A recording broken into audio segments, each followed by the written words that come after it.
When your own flesh and blood looks you dead in the eye and tells you that the centerpiece of your own freezer is a threat to the family name, you start asking yourself, how did I raise this child? That was the thought that tumbled over and over in my head, like a chipped old marble just last Saturday. I'm Estelle, 74 years young, and I thought I had seen it all. Divorce, grandchildren, rotary phones, and avocado green kitchens. But nothing, absolutely nothing, prepared me for the day my own daughter, Clara, tried to place my entire kitchen under martial law. It was a Saturday, as perfect and golden as the yolk of a farm-fresh egg. The kind of morning where the sun streams through the kitchen window, turning the dust motes into dancing fairies, and the air smells faintly of dew and promise. I'd been up since 6, of course. My bones just don't appreciate sleeping past the paper delivery anymore, and I was humming. You see, I was preparing for the great Hawthorne dinner. Clara, bless her high-strung, overachieving heart, was hosting her in-laws, Mr. and Mrs. Hawthorne, for the first time in my house. The Hawthornes, according to the frantic phone calls and a 5-page checklist Clara had emailed me, were not just people. They were a standard. They were a quiet, powerful, old-money dynasty whose opinions were delivered with the chilly precision of an ice pick. Clara needed this dinner to be flawless, a perfectly polished stone in her path to becoming the ideal David Hawthorne wife. And naturally, where does a nervous daughter host a dinner she can't possibly afford to mess up? Her mother's house. Specifically, my kitchen. I had spent the early part of the morning at 3 different markets, gathering what felt like the spoils of war. I didn't just buy carrots. I bought heirloom, multicolored carrots. I didn't just buy cheese. I bought a 7-year-aged Gouda that smelled faintly of success and regret. My arms ached, my old spine protested with every step, but I was humming, because there is a profound, almost primal joy in a fridge packed with potential. I remember stacking everything, the bright red bell peppers, the emerald asparagus spears, and the delicate French butter. I arranged the specialty crackers, including the gluten-free chia seed monstrosities Mrs. Hawthorne reportedly favored, on the top shelf where they wouldn't get crushed. The fridge was a canvas, and I, Estelle, was creating a masterpiece of nourishment. I'd even found the perfect dessert components, a light, lemon-infused panna cotta, already portioned in lovely little glass cups, ready for its final garnishing. But the true star, the centerpiece of the main course, was the signature beef tenderloin. Now, this wasn't just any roast. This was a 5-pound dry-aged cut I'd special ordered from a butcher 2 towns over. It was wrapped in butcher paper, tied with twine, and sitting in the meat drawer, waiting patiently to be rubbed with my secret blend of herbs and roasted to a perfect medium-rare blush. That tenderloin was my promise to Clara, a guarantee that no matter how snobbish the Hawthornes might be, they would respect the quality of the meal. I was just tucking the last bag of artisan potatoes into the crisper, admiring the neat, orderly rows of my bounty when the piece shattered. The sound wasn't the doorbell or a polite knock.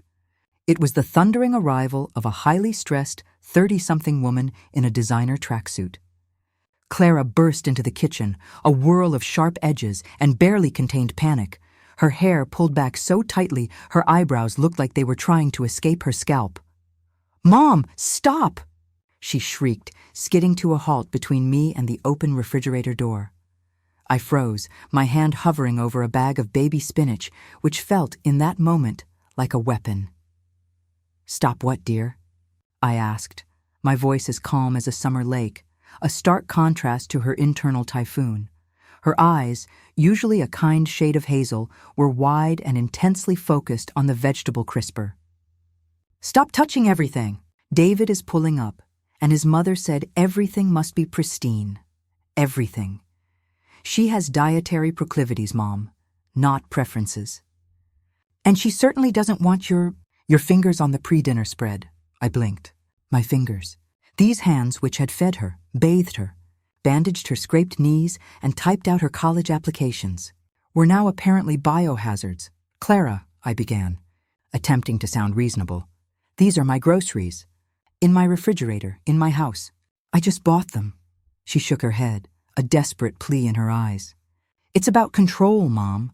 Mrs. Hawthorne likes to know that nothing has been compromised. David says she once sent back an entire cheese platter because the brie wasn't cut symmetrically. This is my chance, and this kitchen is now a sterile zone until dinner is served. Especially, she lowered her voice to a dramatic whisper, the beef tenderloin. Do not, under any circumstances, touch the beef tenderloin until I tell you to. It needs to rest untouched in its prime position. It was the beef tenderloin command that got me. Not the spinach, not the gluten-free crackers, but my beautiful 5-pound steak. Before I could protest, my son-in-law David walked in. David is a handsome, well-meaning boy, but he has the emotional spine of a damp sponge when his mother is involved. He gave me a weak, apologetic smile, puffed up his chest just an inch, and laid down the official verdict. She's right, Estelle. Look, I love you, but this is important. We have to present a united front of perfection. We need the Hawthorns to see that Clara is organized. I'm sorry, but if Clara says the kitchen is off limits, it's off limits. Just for a few hours, can you be a gracious bystander? He gave me a little head tilt, a gesture he probably learned in his exclusive prep school, a mix of condescension and charm. I looked at the two of them, standing there like two terrified soldiers guarding a pantry. They were so young, so ridiculously stressed about a simple dinner party. I felt a pang of something akin to pity, mixed with a healthy dose of pure, unadulterated annoyance. The rebellion, however, was already brewing in my 74-year-old soul. Of course, darlings, I purred, pulling my hand away from the spinach. I even gave David a little wink. Your kitchen, your rules. I'll just observe the perfection. The look of immediate relief that flooded Clara's face was almost worth the insult. She looked like she'd just avoided a major international incident. David visibly relaxed, giving me a grateful nod before heading to the living room to nervously adjust the dimmer switch for the 10th time. As Clara began her frantic pre-in-law choreography, rearranging the napkins, checking the silverware for fingerprints, and fluffing the already aggressively fluffed throw pillows, I retreated to my favorite spot, the old wooden bar stool by the corner counter. From this perch, I had a perfect vantage point. I was the silent, 74-year-old sovereign observing the short-lived coup d'etat in my own home. The hours crawled by. The house, usually a place of quiet, lived-in comfort, felt like a museum exhibit. Clara was a blur of nervous energy, darting from room to room. She was wearing her serious apron, the one that looked crisp and unused, and she kept checking the oven thermometer with the obsessive focus of a bomb disposal expert.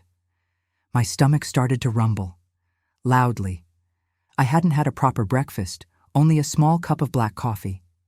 The smell of the roasting chicken, the scent of fresh bread warming in the oven, which Clara did permit me to bake, provided I didn't touch the dough after the final proof, and the faint, savory promise of the signature beef tenderloin all conspired against me. Hunger, I've found, is a powerful weapon against principles. I started eyeing the forbidden fridge. In my mind, it wasn't a refrigerator. It was a vault glittering with banned snacks. The aged Gouda whispered promises of salty, nutty heaven. The chilled white wine, tucked neatly in the door, beckoned. Even the humble jar of cornichons looked exotic and desirable. At one point, driven by sheer survival instinct, I slid off the bar stool. I moved with the silent, practiced grace of a lifetime spent creeping past sleeping children. My target, the little decorative basket on the counter filled with miniature pretzels. I was halfway to the basket when Clara, without even turning around, hissed, "Don't! Mom, we need those for the pre-dinner snack board, symmetry." I stopped dead, my hand hovering mid-air. It was unnerving. She had the radar of a hawk. I backed away, hands up in mock surrender, and tried to maintain my dignity, but I felt like a child caught raiding the cookie jar. It was absurd, a 74-year-old woman being chastised for reaching for a pretzel in her own house. I tried to get David to commiserate. I found him in the living room, nervously wiping dust off the already gleaming baseboards. "David, darling," I whispered, leaning against the doorframe. "Are you sure your mother won't mind if I sneak a single, solitary grape?" "I feel faint." He jumped, startled, and glanced over his shoulder like a spy being followed. "Estelle, please, just hold out. Clara is at her limit. The last thing we need is a pre-dinner incident. I think I think she's arranged the entire evening to the hour, including when we breathe. I sighed. My daughter was trying to earn a gold star from a woman who probably kept a ledger of her children's mistakes. I found my mind drifting to the forbidden food again. I knew exactly where the high-quality cheddar was. Just a small cube, quickly consumed, would restore my energy and my morale. I started plotting my next move, a detailed reconnaissance mission in my own kitchen. I was ready to risk it all for a crumb of dignity and a hit of dairy fat. Now, before I tell you what that child was pointing at, before I let you peek behind the veil of a perfect family dinner, I need you to promise me something.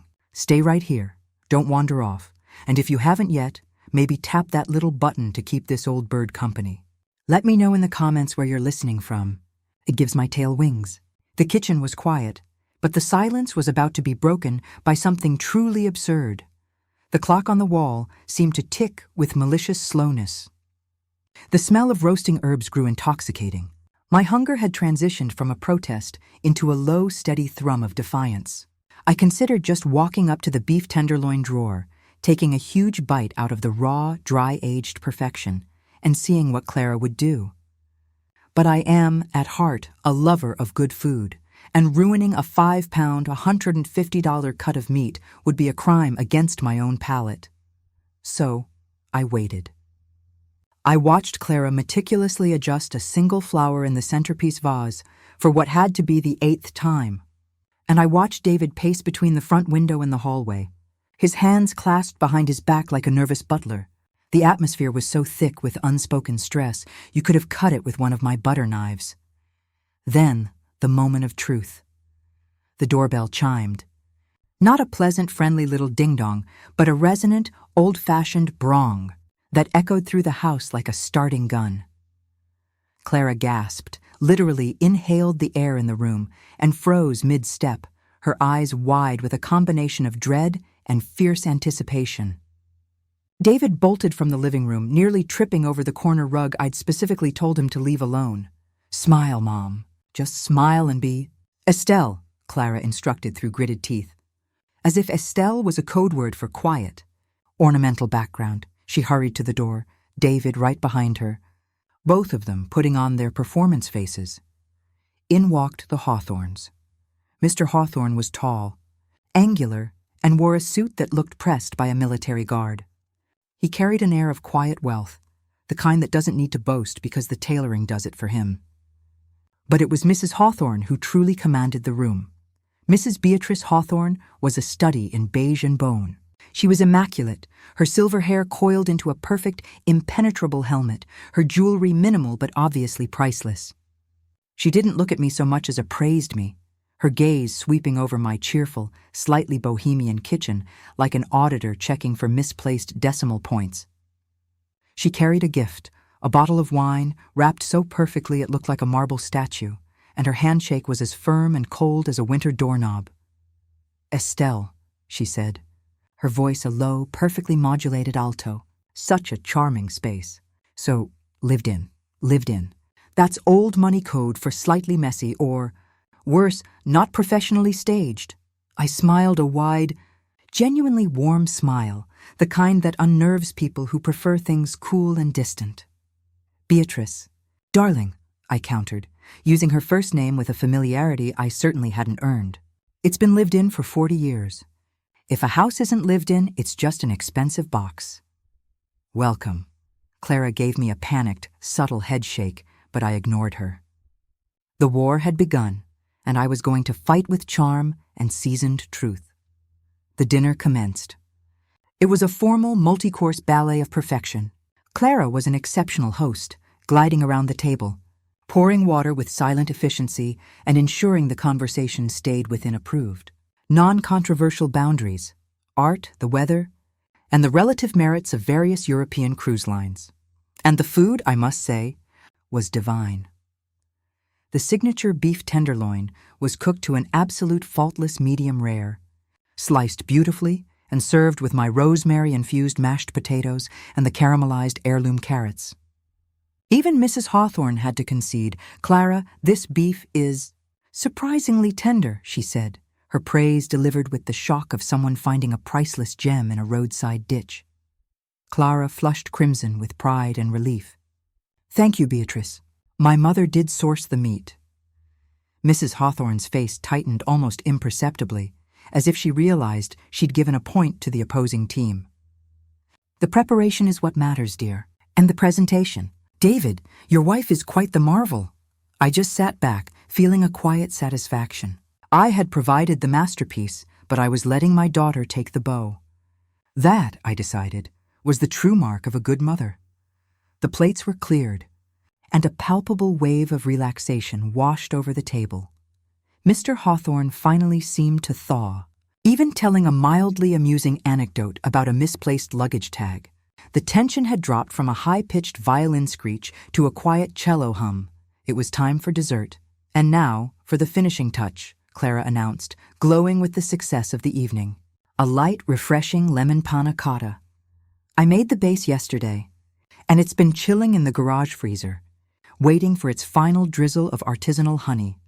She whisked away into the kitchen, a picture of confident domesticity. David was pouring the after-dinner coffee, looking like he could finally breathe. Mr. and Mrs. Hawthorne were exchanging satisfied, low-voiced murmurs. The danger, it seemed, was past. I was reaching for the cream jug when the sound came.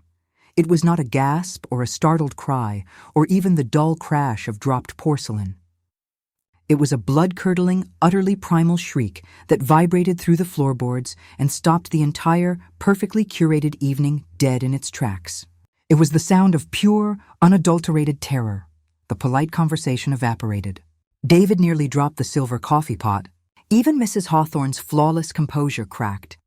She jumped, her eyes wide, turning instantly toward the sound coming from the kitchen. A second later, Clara stumbled back into the dining room, holding onto the doorframe for dear life. Her face was bleached white, the color drained entirely. Her eyes, usually so focused, were dilated and wild. She wasn't just scared. She looked traumatized. "Mom," she whispered, her voice barely a thread, shaking so badly the doorframe rattled. "Mom, there's a thing in the freezer!" A huge, frozen creature. David rushed to her side, instantly protective. "A creature? Clara, what are you talking about?" She could only point a trembling finger back toward the kitchen, toward the door leading to the utility room, where my old, cavernous, rarely used deep freezer sat. Now, I admit. My first instinct was to wonder if she'd finally cracked under the pressure of the Hawthornes. But the genuine horror in her eyes told a different story. Something was truly amiss. "I'll handle it," I announced, pushing myself up from the table. It's funny how a mother's sense of duty kicks in at a moment like that. I was still the one who had to check under the bed for monsters. The three Hawthornes. A picture of shocked, uptight curiosity followed me. David helping the still-shaking Clara. The entire party was now congregating in my utility room, staring at the humming white box that held the secrets of my frozen past. I opened the lid of the deep freezer. A cloud of icy vapor, like a plume of ghostly breath, rolled out over the floor. Inside, past the neatly labeled bags of frozen vegetables and the tubs of emergency ice cream, Clara pointed to the darkest, deepest corner, and there it was, the ham of Yule. It wasn't a turkey, like I'd almost bought. It was a monstrously large, pre-smoked, honey-glazed holiday ham. I'd bought it last December on a spectacular after-Christmas sale, intending to use it for an Easter dinner that had ended up being catered. I'd wrapped it in 3 layers of aluminum foil, stuffed it in a plastic garbage bag to protect it from freezer burn, mind you, and wedged it into the back corner of the deep freezer, where it had been resting in its silent, icy tomb for nearly 10 months. Now, the plastic bag was split near the top, and a thick, yellowish layer of deep frost had formed on the dark, bumpy ham skin beneath. The way it was positioned, massive, dark, and with the shank bone sticking straight up through the opening of the bag, it looked, in the poor lighting and cloud of vapor, exactly like the severed, petrified head of a large, hairy forest beast. It was the size of a small toddler, and in the dim, refrigerated light, it looked like a prehistoric artifact pulled from the ice. I looked at the ham of Yule, then back at Clara, who was now clutching David's arm, tears starting to leak from her eyes. I burst out laughing. It wasn't a small chuckle. It was a loud, full-bellied 74-year-old cackle that echoed off the tile walls and utility shelves. The tension, the stress, the absurd rules, and the Hawthorne scrutiny, it all dissolved into that uncontrollable sound.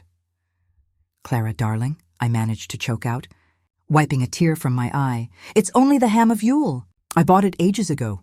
I think he was waiting for his moment to shine.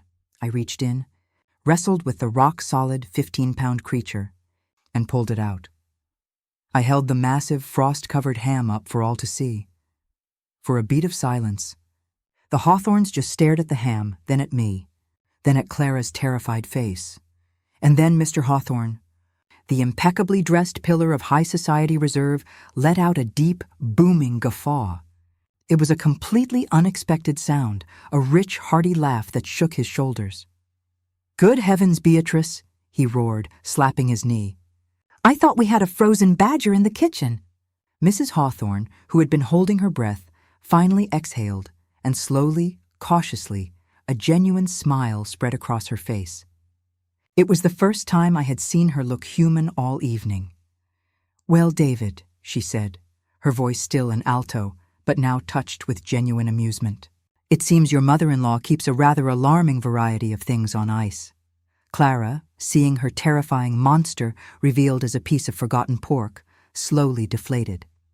She leaned against David and started to giggle, a shaky, relieved sound that quickly grew into a full-blown fit of nervous laughter. The entire atmosphere of the evening flipped on a dime. The tension had been so high, the perfection so forced, that the absurdity of the ham of Yule became a magnificent, hilarious release. Mrs. Hawthorne then told a story about the time her cook, in a fit of pique, had frozen all the family silver inside a block of ice and left it in the deep freezer as a resignation. Notice, Mr. Hawthorne followed up with a tale about accidentally serving a dessert made with salt instead of sugar at a major corporate retreat. David, who had been silent all night, confessed to eating a jar of expired pickled onions when he was 9, thinking they were tiny, weird grapes.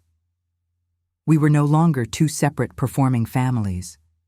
We were just people, standing in a utility room, laughing at a frozen ham. Clara, still shaking her head and giggling, finally got her panna cotta, and we had our dessert. It was delicious, but no one really cared anymore. The conversation was easy now, filled with shared human imperfection, which is infinitely better than forced perfection. Later that night, as I watched the Hawthorns pull away, Mrs. Hawthorne actually gave me a 2-armed hug, which was practically an endorsement for a seat on the board of her foundation. Clara came back into the kitchen. She looked tired, but the anxiety was gone, replaced by a soft, genuine warmth. "Mom," she said, leaning on the counter. "Thank you. I think the ham saved the evening." I winked at her. "Sometimes, darling, the best dish is a generous serving of chaos. You try so hard to control every little thing, but the moments we remember aren't the flawless ones. They're the ones that go hilariously, terribly wrong." "I'm still sorry I told you not to touch the beef tenderloin," she admitted. "I know," I replied, patting her hand. "But you know what I did, don't you?" She looked at me, perplexed. "What?" I chuckled, a low, satisfied sound. "I took a small, rebellious bite of that aged Gouda while you and David were arguing over the optimal height of the table runner. You can forbid the whole fridge, but you can't forbid an old woman's self-respect. And it was glorious." Clara threw her head back and laughed again, a sound that was finally truly her own, unburdened by the Hawthorne standard. We stood there for a long time, just tidying up, sharing the quiet intimacy that only a mother and daughter can have after a crisis averted. I realized that the role reversal wasn't about being in charge.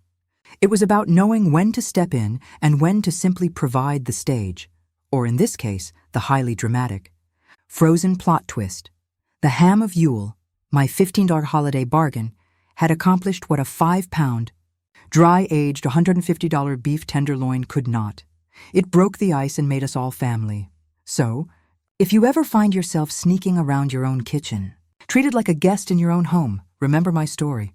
Sometimes the threat of a frozen monster is exactly what a rigid situation needs. Life is too rich to be perfect. And the best memories are the ones that are a little bit silly. And tell me, what's the funniest, Most unexpected thing you've ever found lurking in the very back of your own freezer? I'd love to know I'm not the only one with culinary secrets lurking beneath a layer of frost.